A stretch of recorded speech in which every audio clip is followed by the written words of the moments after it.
गरीब हो जो है, आप सबको पता है कि नहीं, विवाह में कुछ दहेज इत्यादि तो देते ही है। तो बहुत विचार करने के बाद श्री कृष्ण बोला कि ठीक है, अच्छा मेरे पास और कुछ नहीं है, मेरे पास एक सबसे बड़ा धन है, वो क्या है? श्रीमती राधा रानी। तो आप राधा रानी को ले सकते हैं।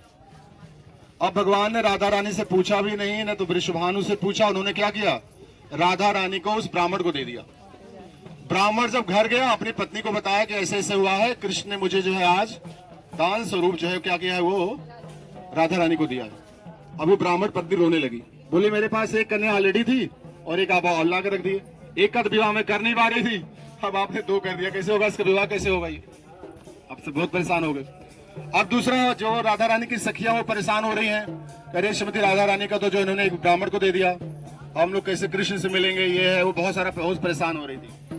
तो राधा रानी ने एक युक्ति निकाली। उन्होंने बोला एक काम करते, एक तराजू ले आओ, हरे कृष्णा खुद बैठ गई और उन्होंने बोला कि जितनी सखियों ने जिनके पास जो भी कुछ पहन रखा है, गहने इत्यादि पहन रखा, नेकलेस, आप लोगों को भी निकालना पड़ेगा, सावधान रहिएगा, दान घाटी में निकालना पड़ेगा।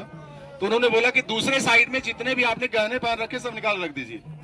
अब राधा रानी एक साइड, दूसरे साइड में सब जितना उनका ललिता, विशाखा, तुंग विद्या, रंग देवी और जो भी है, चित्रा और जितनी सखियां हैं, सबने अपने अपने जो भी नेकलेस और जो भी उनके पास है सब निकाल रखने लगे वो। तो खैर फाइनली क्या हुआ कि श्रीमती जो है राधा रानी के वेट के बराबर जब गहने हो गए तो उन्होंने उस ब्राह्मण को दे दिया। तो ब्राह्मण जो है लेके चला गया और फिर उसके बाद अपनी कन्या का विवाह किया। इसीलिए इसका नाम क्या हो गया? दान घाटी। और भगवान का नाम क्या हो गया? श्री श्री राधा दान विहारी। और बहुत सारी लीलाएं ऐसे होता है। इसका नाम दान घाटी क्यों है? क्योंकि भगवान यहाँ कृष्ण है, राधा रानी और सखियों से टैक्स लेते हैं। क्या लेते हैं? टैक्स वसूलते हैं, दान लेते हैं, टैक्स वसूलते हैं। वो आके खड़े हो जाएंगे, बोलेंगे हम यहाँ के राजा के पुत्र हैं और हमें टैक्स दीजिए।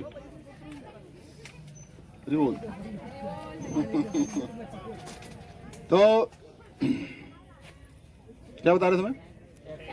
टैक्स लेते हैं। तो ललिता पूछते अरे आप कैसे यहाँ के राजा हो गए? आप राजा के पुत्र कैसे हो गए? यहाँ के राजा कौन है? यहाँ के राजा है वृषभानु।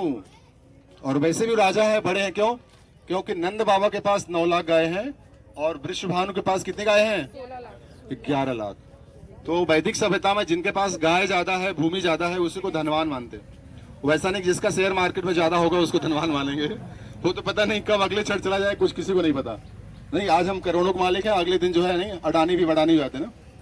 तो इसलिए यहाँ बताया जाता है कि यहाँ के जो राजा कौन है? वृषभानु।